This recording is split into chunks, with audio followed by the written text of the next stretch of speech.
चर्चा पाळूच ना केली. आपण, पण पुढच्या ह्याच्यात पाळू आता नाही. अरे हरामखोर मादरचोद तुझ्या तोत्या कडू तो टक्कल फोडतो भाड खाऊ चोर कुत्रा. हॅलो.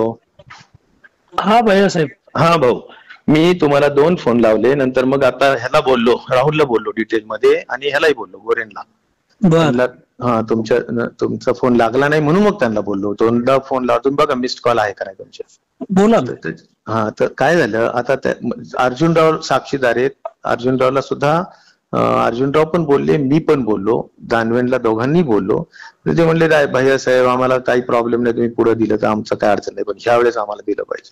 तर काय बोलणार आम्ही. मी त्यांना एवढं टोकाचं झालं भांडण. मी काल फोनवर बोललो आणि आज ते आलते आता लग्नाच्या तिथं त्या ह्याच्यात. तर मी त्यांना म्हणलं हे असं असं आहे.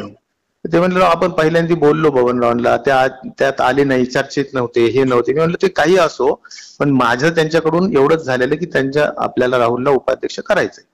तर ते आता तुम्ही असं मला वाटतं की ह्यावेळेस सोडावं.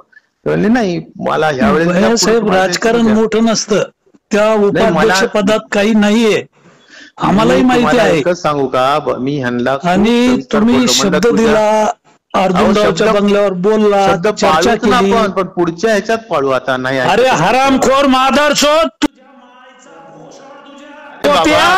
कडू तो टक्कल फोडतो भाड खाऊ